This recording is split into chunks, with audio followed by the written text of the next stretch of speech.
Chapter 4.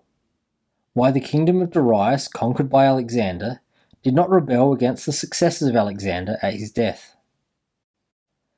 Considering the difficulties which men have had to hold to a newly acquired state, some might wonder how, seeing that Alexander the Great became master of Asia in a few years, and died whilst it was scarcely settled, whence it might appear reasonable that the whole empire would have rebelled. Nevertheless, his successors maintained themselves, and had to meet no other difficulty than that which arose among themselves from their own ambitions.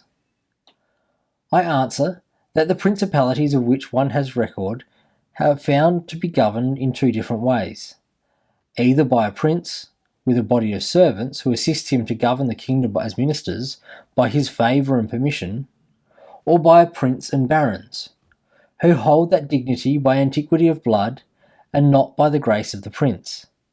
Such barons have states and their own subjects, who recognise them as lords and hold them in natural affection.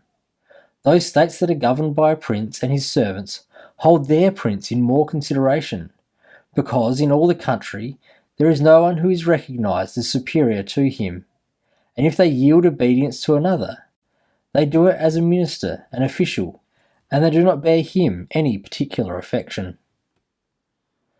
The example of these two governments in our time are the Turk and the King of France. The entire monarchy of the Turk is governed by one lord. The others are his servants, and dividing his kingdom into sanjuks, he sends there different administrators, and shifts and changes them as he chooses. But the King of France is placed in the midst of an ancient body of lords, acknowledged by their own subjects, and beloved by them. They have their own prerogatives, nor can the king take those away except at his peril.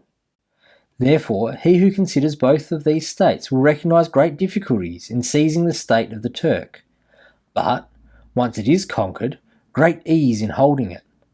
The cause of the difficulties in seizing the kingdom of the Turk are that the usurper cannot be called in by the princes of the kingdom, nor can he hope to be assisted in his designs by the revolt of those whom the Lord has around him.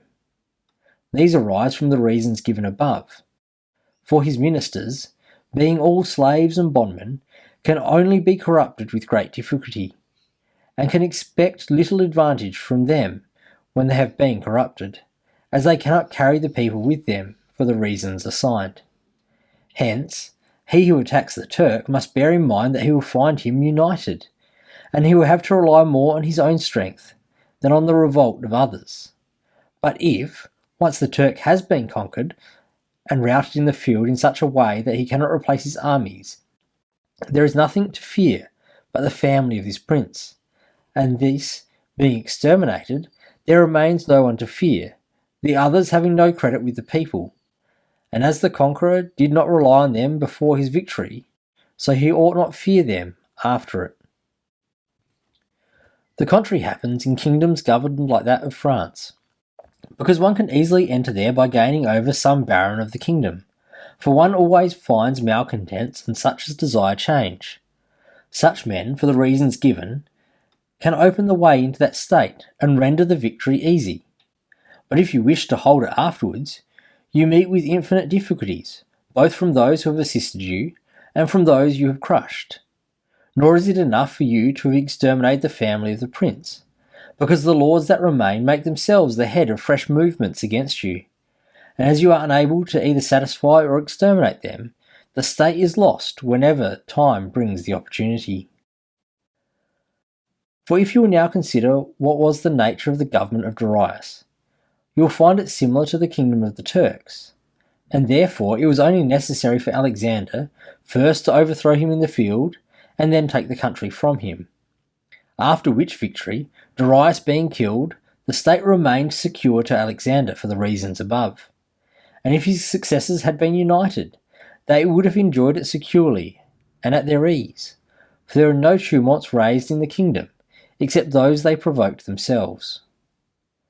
But it is impossible to hold with such tranquillity states constituted like that of France. Hence arose those frequent rebellions against the Romans in Spain, France, and Greece, owing to the many principalities there were in these states, of which, as long as the memory of them endured, The Romans always held an insecure position, but with the power and long continuance of empire, the memory of them passed away, and the Romans then became secure possessors.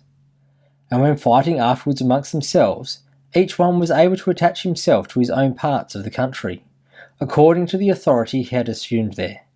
And the family of the former lord being exterminated, none other than the Romans were acknowledged. When these things are remembered, no one will marvel at the ease with which Alexander held the empire of Asia, or at the difficulties with which others have kept an acquisition, such as Pyrrhus and many more. This is not occasioned by the little or abundance of ability in the conqueror, but by the want of uniformity in the subject state.